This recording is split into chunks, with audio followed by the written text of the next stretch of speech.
As Gandhi once said, the earth is sufficient for everybody's need, but not for everybody's greed. Donald talked about today being Columbus Day.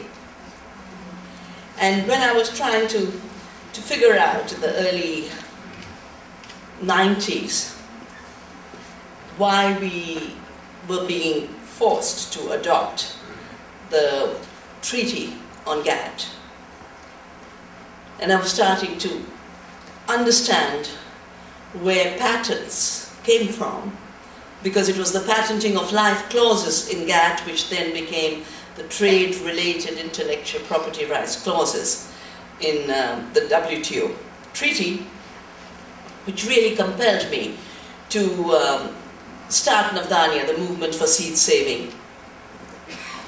And as was mentioned in the President's amazing remarks, for me, the saving of seed and the saving of biodiversity was always both an issue of sustainability, to protect biodiversity, as well as an issue of justice.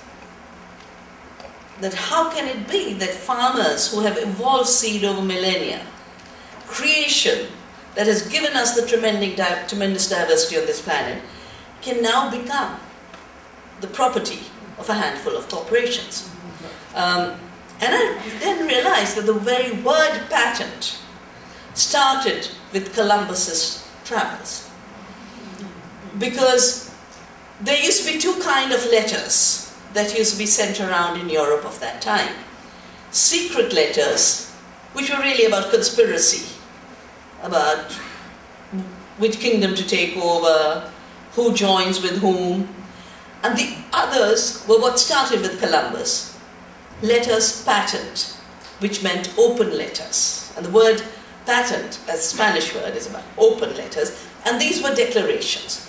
And the declarations basically were part of this amazing chain of command that God gave authority to the Pope, who gave authority to the kings, for example, Queen Isabel and King Ferdinand, who then granted Christopher Columbus the privileges of discovery and conquest.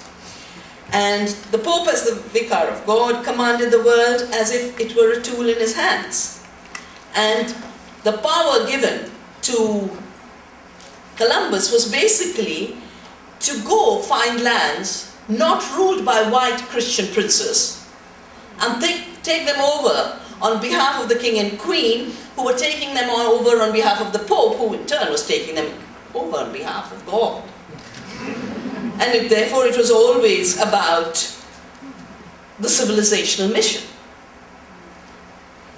Anyone who was not a European was a savage. And this assumption that other people were savages was based on two things. One, if they did not use the violent tools of Europe. And it was said very clearly that, oh, the reason the Native Americans could leave their land, lose their land, was they don't enclose the land. They don't have settled habitation. They don't tame cattle. So they haven't got any rights. In the case of the Aboriginal people, it was because they were just defined into the fauna and flora.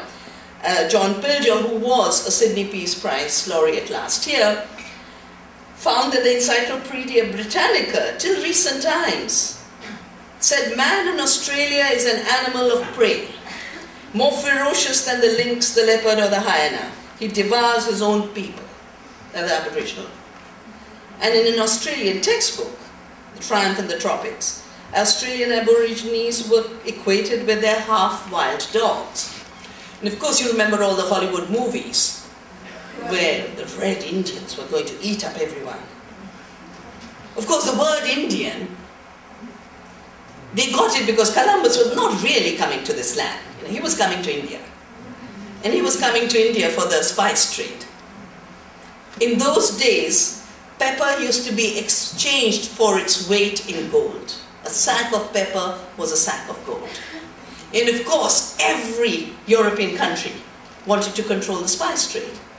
And that's what Christopher Columbus set sail for. He thought he'd landed in India, so he named the Native Americans Indians, and they've been Indians ever since.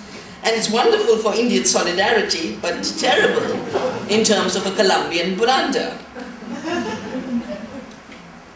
Of course, the entire jurisprudence of that time then created this category of the empty earth, terra nullius. And the earth was empty wherever there weren't Europeans. Anyone non-Western didn't count. Their rights could be appropriated. One would have thought that one coming of Columbus was enough. But I have called globalization the second coming of Columbus.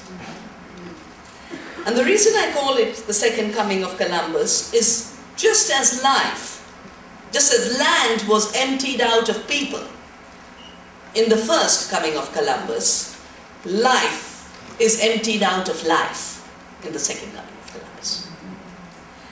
And the main instruments, at least those are the instruments that got me involved in the work of saving seeds and protecting biodiversity, was first the declaration that life is an invention.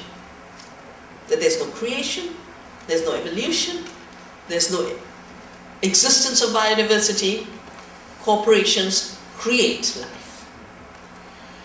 And, you know, having spent years protecting biodiversity, defending the integrity of species, my work with CHIPCO, to me the idea in the late 80s and early 90s, which I had the privilege to listen to directly from the corporations involved.